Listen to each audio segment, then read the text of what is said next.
as we all know, Formula One is 75 years old as of this year. There have been huge developments in the technical side of the sport. How do you think those developments have impacted the way the Trust can support younger generations?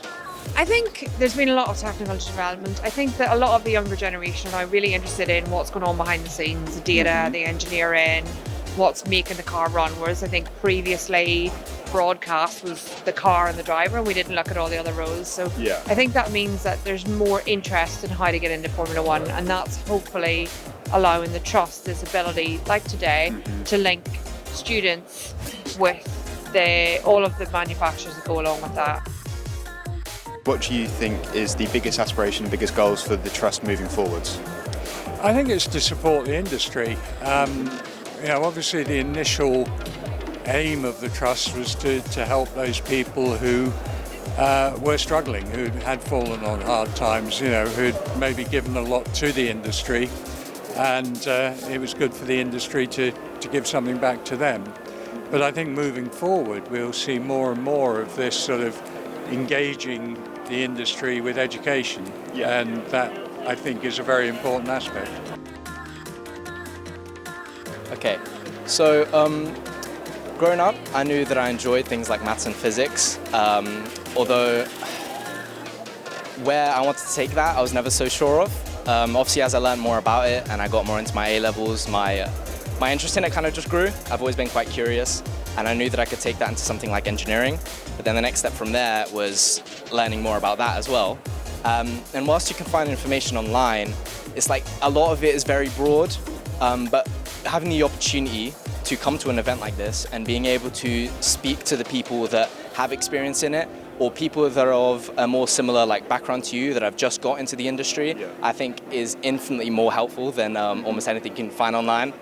And then you can even connect with people and then talk to them later on, and it's just so helpful learning more about what each company has in terms of career progression and where you can go into that after your education, or even the things that they're looking for when you're applying. And I think genuinely at the end of the day it is just the personalized advice from it. So just a year ago I was one of these students here today, coming as a student to the Trust and trying to learn as much as I could off people. I think the Trust has developed, and Formula One in general, of looking more at younger people and kind of their experience rather than focusing on the most experienced, because young people can bring new technical innovations that people that have been in the sport for years might not see. I think the Trust realised this, and holding events like this one today, I think outreaching to younger students. I've been speaking to people that are college age, they're not even in university yet, and they're getting to speak to some of the greatest in Formula One. This is about you. This day is created for you. It's all about you. That's why we're here today, so that you can get a feel.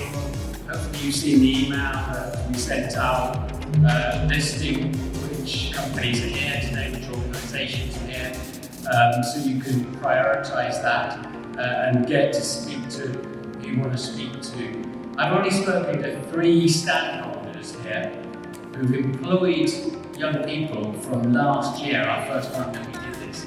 There are companies in this room, businesses and organisations here that are crying out for determined young people who really want to engage in our sport.